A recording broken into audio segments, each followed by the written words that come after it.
Lil Wayne is one of the most legendary artists in the music industry, but he's also had plenty of legal problems throughout his career. Now it looks like the rapper's in trouble again after his bodyguard accused him of threatening him with an assault rifle during an argument. Let's take a look at what went down. Lil Wayne is currently under investigation after one of his bodyguards accused him of pointing an assault rifle at him. The bodyguard says he and Wayne got into a physical altercation at the rapper's crib in Hidden Hills, California. The fight allegedly started after Wayne accused the security guard of taking pics of him, then leaking them to social media. Wayne then told him to get out, but he decided to use the bathroom before he left. This supposedly pissed Wayne off, who then pulled out an AR-15 and demanded he leave immediately. That's when the guard ran out of the home and took shelter in the security booth at the front of the gated community, where he called the police. Wayne is a convicted felon and not allowed to be in possession of any guns, especially an AR-15. So, the police came to investigate, but by the time they got there, he was already gone. Law enforcement sources told TMZ that the cops who investigated the case had some issues with the bodyguard's story. Some facts didn't really add up, and he ain't had no bruises or marks on his body from the altercation, but they've still launched an investigation. Lil Wayne hasn't spoken publicly on the accusations, but sources close to him said that he strongly denies that the incident ever happened. They also said that Weezy don't even own a gun, so clearly there's more to the story, but it's hard to tell exactly what happened. This ain't Lil Wayne's first run-in with the law either. He's had his fair share of legal trouble, which even put him behind bars for almost a year for gun possession. Lil Wayne grew up in the Holly Grove neighborhood of New Orleans. His mom was a cook who had him when she was only 19 years old, and his dad left the family when he was just 2 years old. Wayne was enrolled in the gifted program at Lafayette Elementary School and wrote his first rap song at just 8 years old. In the summer of 1991, he was introduced to Brian Birdman Williams, who saw his potential and became his mentor. Birdman had just started Cash Money Records with his brother Slim, and he included Wayne on several early Cash Money tracks. But Wayne's mom ain't like him hanging out with these older dudes, so she told him that he had to stop rapping and hanging out with his friends from Cash Money. Wayne was so depressed he couldn't rap anymore that he shot himself in the chest at just 12 years old. An off-duty police officer named Robert Hubler ended up saving his life by insisting he be driven to the hospital in a police car rather than waiting for the ambulance. Wayne credits Hubler for saving his life and often calls him Uncle Bob.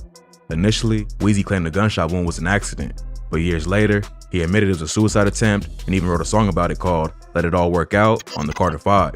After that, Wayne's mom let him continue rapping, and he later dropped out of high school at 14 to pursue a music career. He joined the Hot Boys with Juvenile, BG, and Turk. They dropped their debut album, Guerrilla Warfare, in 1999, which reached number 5 on Billboard Hot 200. Wayne was also featured on Juvenile's hit single, Back That Ass Up, which peaked at number 18. Later that year, Wayne dropped his first solo album, The Block Is Hot. The album sold over 229,000 copies the first week and debuted at number 3 on the Billboard charts. So, at just 17 years old, Wayne's name was already established in hip-hop, and he was on his way to becoming one of the biggest artists in the world. He continued to build his musical catalog, dropping albums like Lights Out and 500 Degrees in the early 2000s. In 2004, he dropped his fourth studio album, The Carter, which was a critical and commercial success. He followed up with The Carter 2 in 2005, which peaked at number 2 on Billboard and sold over 2 million copies worldwide. So, by this point, Wayne was one of the leading voices in hip-hop. But just as he was starting to reach the highest levels of the game, he faced a bunch of legal problems that almost destroyed everything.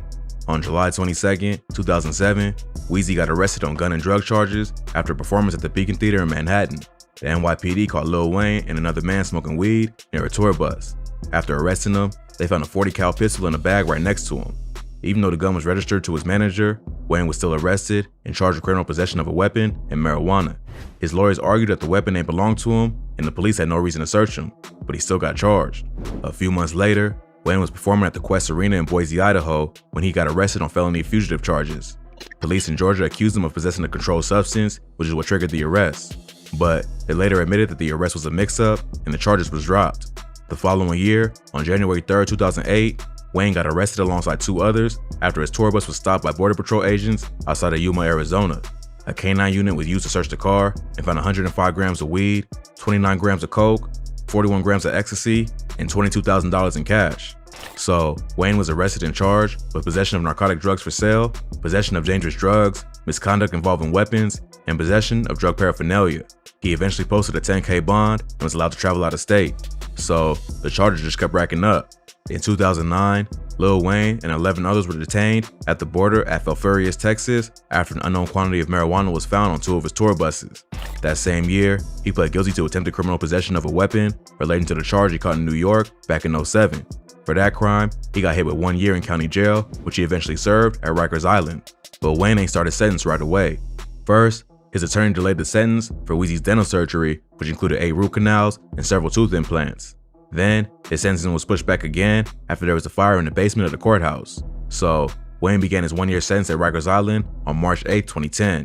While locked up, he was caught with illegal contraband, which included an MP3 player, charger, and headphones, which led to disciplinary actions. But other than that, Weezy kept his head down and spent most of his prison time working out and reading the Bible.